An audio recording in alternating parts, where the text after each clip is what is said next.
For the optimistic cynic, shit. Ho got a hell of a grip. It's never a problem till niggas is piling and bitches they all.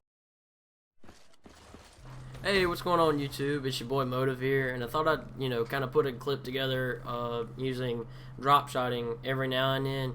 Kind of want to give you the pros and the cons of doing this, because you can't have the best of everything all at once, So, this round, I just, I started to play around a little bit. I got a buddy who's really good at using his drop shotting abilities. Always been really good at doing it, and I've watched him go 40 and 10, and just he has really good kill streaks just doing nothing but drop shotting usually. But I want to go ahead and give you guys, and my personal opinion on drop shotting is really, it's kind of a mixed thing. As you see, some of these shots, it's like I definitely dominate on these players and they have no chance going against me. And in some cases, I just get blown away. And there's been clips from YouTube videos. You can check out TheXclusiveAce. He's a really good YouTuber. I'll link his channel down. The comment section, or the details, whatever it's called.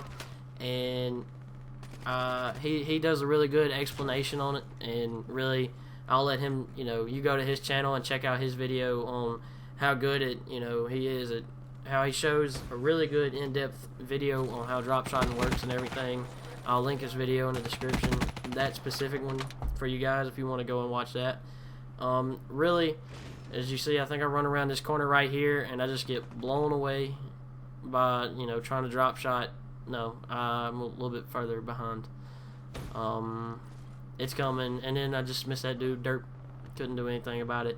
Anyway, back on what I was saying, you can do this. It's not always going to guarantee you a kill. Really, my biggest thing is it's all about however good the player is you're going against.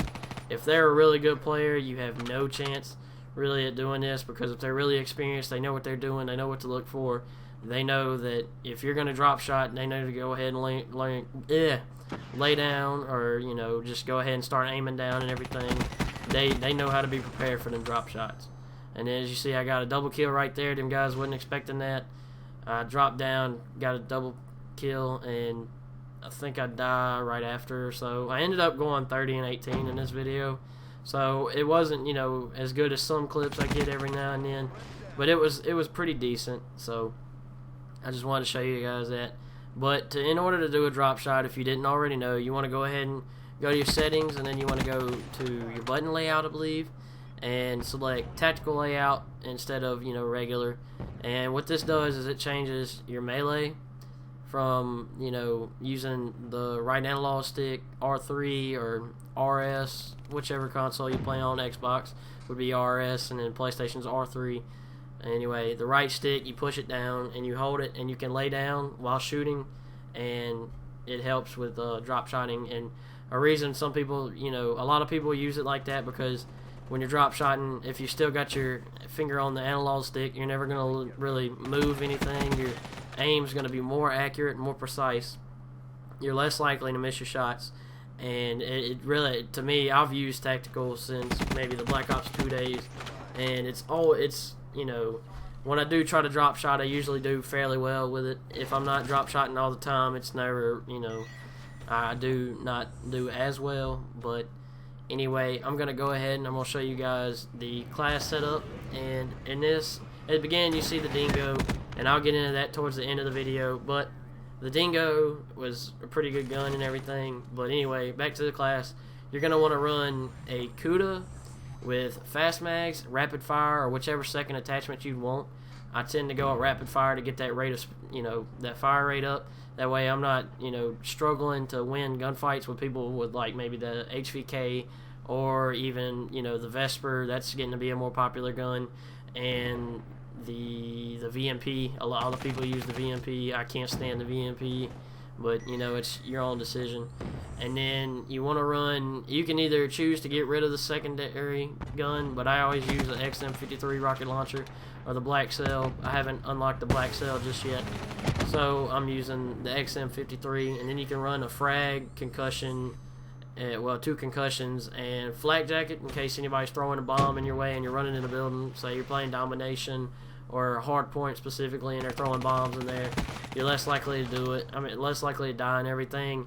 And as long as you kind of drop shot these people, you got a good chance at winning. And then you run fast hands, you know, to get the gun ready and everything. If you do throw a concussion or anything, you can always really just throw them really fast and recover back. And when you're running, you can aim faster and everything. And then, of course, my personal favorite, you heard me mention in the last video, dead silence. Dead silence is a world of difference compared to listening to your own footsteps. Even without running awareness, I didn't run awareness in this class setup, but even with awareness, you still do just phenomenal, because you can still pick up on it, because not very many people unlock or have dead silence, because of the simple fact that you don't unlock it until around level 50, and some people don't use their prestige tokens on it. I, on the other hand, as soon as I prestige, I had to unlock it. I just playing with it a few times, you get used to it, and it really does become your crutch. You can't really, you know, depend on anything without it. Specialist, you can run whatever specialist you want, because I really don't ever use it. As you can see, I have it for just about the entire game. The only times you see me just randomly use gravity spikes or anything like that is because of the simple fact that I'm tired of respawning and hearing just the loud noise, because I really can't stand hearing that noise. It could get in the way of hearing possible footsteps. You never know. Them 2 kills right there running, I believe there was one previously, if it wasn't the very kill before. But those 2 kills, every time I ran around that corner, even when I tried to drop shot him, I couldn't get him. And then I got a ton of hit markers. Maybe if I would have had FMJ, which, you guys, you could probably run FMJ, you know, I would have probably won that, because it would have shot through the wall with no problem. But anyway, those were 2 BS kills in my opinion, and I really can't stand it. The dude, I believe, was also using a silenced Dracon or something, whatever you want to pronounce it. It wasn't the best sniper, and he just one-shotted me like it was nothing.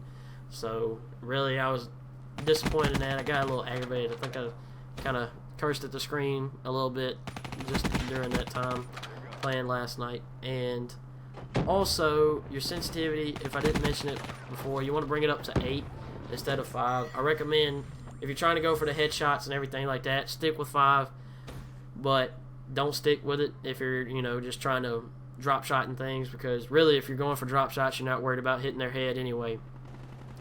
8 seems to be just like a sweet spot if you're wanting to go on the high side as far as your sensitivity and everything. I think it's like the perfect in between if you're that guy that says I'm not going to play on a medium sensitivity. And I also say this because when you're drop shotting, you're being alert. You got to be alert big time.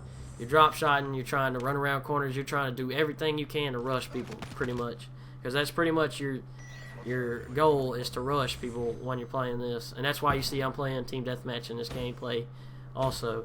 And you got to be quick. You know, your response time, you need to have a really good response time. When you see these guys, you need to be quick on them. You don't need to have any hesitation in pulling that trigger and aiming and being very accurate with it. And last but not least, I said I was going to talk about the dingo. And with the dingo, what you're going to want to do is really, you can, if you're an iron sights, you know, gung-ho person, and you refuse to use anything but, you know, iron sights and things like that, you know, or if you can use optical, throw an optical on there and a red dot sight. I didn't really feel the need to put a grip on there. And to me, I don't know about the stats, but I do believe I felt like I was going a lot faster when running with this gun compared to the other LMGs, and it is just a really crazy gun. As you can see at the beginning, I did get a few kills with it before I started switching up to the SMGs. You saw I went to my Weevil class. That is probably my favorite gun on the game. But anyway, I was just going to mention that to you guys, and we're nearing the end of the video. I just want to say thank you guys. Leave comments if you liked it. Hit the subscribe button below if you want to see more things like this. Have a good day. Peace out.